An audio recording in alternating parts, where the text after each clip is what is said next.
Alors bonjour, ici Micheline Bourque, je suis au congrès annuel de l'ICF Québec. C'est quoi l'ICF? C'est l'International Coaching Federation. Ici au Québec, il y a d'innombrables coachs qui ont été chercher des certifications et ça bouillonne d'énergie ici. Et moi, bien sûr, je viens à la rencontre d'auteurs. Puis là, je suis avec un auteur quand même assez prolifique. Il s'agit de Marc Étier. C'est bien ça? Alors Marc, prenez un moment, puis présentez-vous. Qui êtes-vous et que faites-vous? Et moi, je suis coach d'affaires, formateur. Et puis, je travaille dans des entreprises, mais comme formateur, mais comme consultant aussi. Mais plus en rapport, tout ce qui est en rapport avec l'humain, quand même. Je travaille avec d'autres organisations aussi, là, autant des usines, des magasins, des organisations de services. OK. Là, évidemment, quand on a écrit 4 livres, à quelque part, il y a un petit maringouin qui vous a piqué. Qu'est-ce qui vous a amené, qu'est-ce qui vous a donné l'envie de vouloir publier, d'écrire un livre? Et 2, et 3, et 4. Ouais, je les ai quand même écrits en collaboration avec des gens. Oui. Parce que moi, personnellement, c'était un rêve de voir une photo sur un livre. OK. Quand j'étais plus jeune, je me suis dit, comment je vais faire ça? Je suis pas bon. Je n'ai pas le sens de l'écriture. Okay. J'ai le sens de raconter des choses. J'ai été voir, j'ai rencontré Yvan Dubuc, avec qui j'ai écrit 3 livres, et Michel Rouillard, avec qui un autre livre. Et je disais, ces gens-là, vous allez écrire, moi je vais oser quoi écrire, je le raconterai. Excellent. Là, je donne beaucoup de conférences aussi, là, ces sujets-là. Okay. Et le premier sujet, qui est ce livre-là ici, Travailler à me faire mourir, non merci, qui est une philosophie de vie. C'est beaucoup plus une philosophie de vie, qui est, on s'est aperçu, rencontrer des gens, à un moment donné, que les gens travaillent beaucoup, travaillent fort. Et on a des statistiques d'il y a quelques années où les gens, ça approchait 80% et au-dessus des gens qui avaient plus ou moins leur travail. Et quand ces gens-là prennent leur retraite, sont dans les 3 ans qui suivent approximativement, maladie, cancer, ou des gens meurent, tout simplement. Wow. Et là, on s'est penché là-dessus parce que le chercheur avec qui je suis, Yvan Dubuc, c'est un chercheur qui est un psychologue, un sociologue, et puis on était voir, on était loin, à voir pour quelles raisons les gens restent dans un emploi qu'ils n'aiment pas. Pourquoi les gens continuent à faire des choses qu'ils détestent. Les gens me disent, puis dans le livre, on le mentionne, les gens disent, j'ai pas le choix. Et nous, avec cette philosophie-là, c'est que les gens ont toujours le choix. Mais toujours le choix de choisir ce que vous faites. Mais l'attitude de ce que vous faites. Moi, je me rappelle, il y a des gens qui me disaient, il me reste 5, 6 ans, 7 ans de mon travail. Je ne peux pas laisser ce travail-là. Même si je suis malheureux pour mourir, comme justement, on persévère, on se dit, je ne vais pas changer ma vie à ce moment-ci. Je vais attendre plus tard pour vivre. Oui, et bien là, on n'attend pas plus tard. On meurt. Mais moi, je dis à ces gens-là, change d'attitude. Et voici, dans ce livre-là, on explique un petit peu comment changer d'attitude. On parle de milieu de travail exceptionnel, comment que les milieux de travail peuvent s'organiser pour qu'on soit bien, qu'on soit à l'aise, qu'on soit heureux au travail. Travailler, donc le premier livre, Travailler à me faire mourir, point de question, non merci. Il n'y a pas que l'argent qui compte. Donc, c'est publié au groupe Livres Québécois, donc les éditions Québécois. C'est un premier livre. On va aller pour un deuxième maintenant. Ici. Ça, c'est un livre à succès. Ah, OK. Succès veut dire grand vendeur. C'est le livre le plus simple.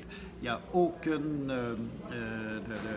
il n'y a pas de termes scientifiques dans ce livre-là. On les a tout enlevés. C'est une thèse, quand même. Mais on a enlevé tout ce qui était complexe. On a voulu faire les choses simples. Pourquoi les animaux? Parce que... Attends une minute, on va donner le nom, là. Reconnaître les personnalités en 7 secondes. Découvrir la psychologie de chacun. Oui. Et là... si vous me montrez le livre ici, là, on parle de personnalité. Mais moi, je vous dirais beaucoup plus les comportements. Parce qu'une personnalité, c'est profond. Le comportement, c'est des choses qui se modifient. C'est une observation. Et puis, on peut transformer. 3 choses. Ce livre-là explique comment repérer un comportement, comment s'adresser à quelqu'un de ce comportement-là et comment transformer le comportement d'une personne. Parce que puisque c'est un comportement, ça peut se transformer. Et c'est ce qu'on fait dans ces livres, c'est ce qu'on explique. Tellement simple à comprendre que ça peut prendre de 2 à 7 secondes avant d'évaluer une personne et d'entrer en contact avec une personne. Aussi simple que ça. Juste vous lire un petit peu en arrière. S'inspirant des comportements des animaux, Les auteurs ont conçu une grille comportementale qui décrit les principales attitudes des humains, en particulier dans le milieu de la vente et du service à la clientèle. C'est dans un esprit pratique et ludique qu'ils ont créé une formule de repérage facile et unique des 7 principaux comportements adaptés par tous les clients. Donc, ça s'adresse à des gens qui travaillent en contact avec la clientèle et dans tout contexte, bien sûr, mais vous, je pense que vous avez quand même ciblé ce marché-là avec ce livre-là. Exactement. Et c'est donné à des gens qui ont affaire à beaucoup de gens. En contact avec beaucoup de gens, c'est ça. Comme par exemple, comme vous avez... les gens de la police se servent de... Ah, OK. Oui, parce que c'est du repérage facile. Très facile à faire. Facile à faire. Intéressant. Alors, c'est lui qui écrit avec Michel Rouillard. Qui est un ancien policier, d'ailleurs. Ah oui, OK. Oui, c'est pour ça. Excellent. Toujours publié chez Québécois, l'édition Québec Livre. Donc, voilà, groupe Livre Québécois Média. Reconnaître les personnalités au 5 secondes. OK, c'est très bon. Avec ce livre, à se procurer ça, parce que lui, là... Vous y avez dit que c'était un best-seller, c'est ça? Oui, ça fait 3 fois qu'il est édité. Excellent. On donne beaucoup de conférences sur la façon de comprendre ces éléments-là. Puis pourquoi les animaux? Parce que je ressens que certains d'entre vous disent on compare les gens des animaux, on ne compare pas les gens des animaux. C'est vraiment des comportements. Et pourquoi l'animal? Parce que c'est plus facile à comprendre. Le subconscient va prendre une image beaucoup plus facilement qu'une terminologie. OK, je comprends. La terminologie est longue, est grande. Si je vous dis que vous avez affaire à une girafe, tout simplement, au lieu de dire que c'est un impulsif, compulsif, excessif, c'est trop long. Girafe. OK, parfait, une girafe. On a tout de suite l'image qui nous vient en tête. Okay. Mais quand on comprend bien l'analogie, puis juste de lire le livre, bien souvent, c'est « Oh, je la comprends ». Excellent. Le prochain, ça s'appelle « Donner les rênes au Y », dans le contexte de la pénurie de main-d'œuvre, j'imagine. Des stratégies innovatrices pour attirer et conserver les meilleurs employés.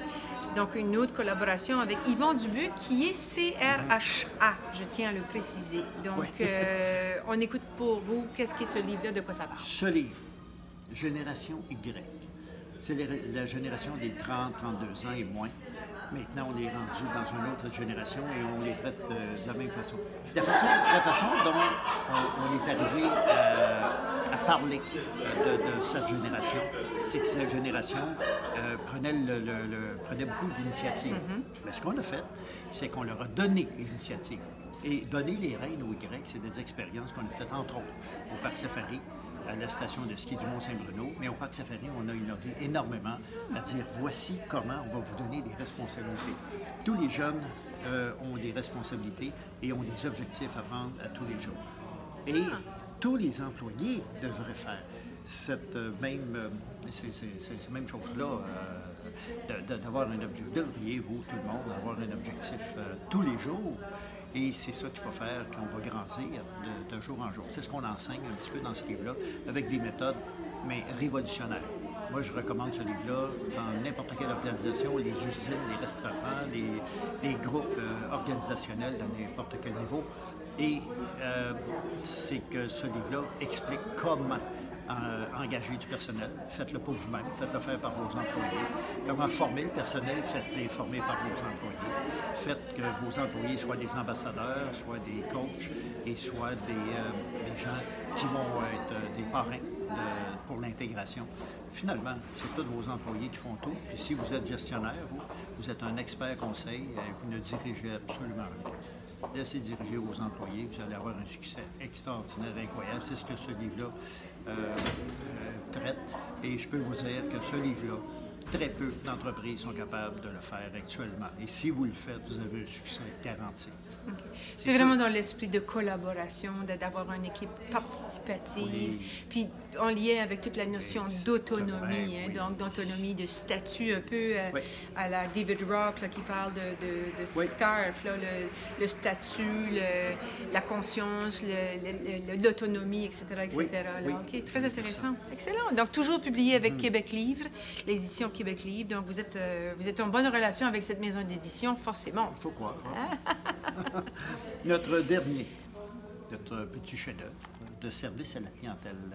Fidéliser votre clientèle. Et puis ça s'adresse aussi aux dirigeants parce que c'est mobiliser vos employés en valorisant leurs compétences. Quand on parle de fidéliser votre clientèle, ce qu'on s'est aperçu, puis je prends juste la page 12 ici, qui dit que à peine 3 % des propriétaires de commerce parviennent à procurer une expérience de client mémorable. À peine 3 %. Quand vous allez dans un commerce, est-ce que vous pouvez dire vraiment que vous sortez du commerce en disant « j'ai eu un wow » ? Très peu, 3 % seulement.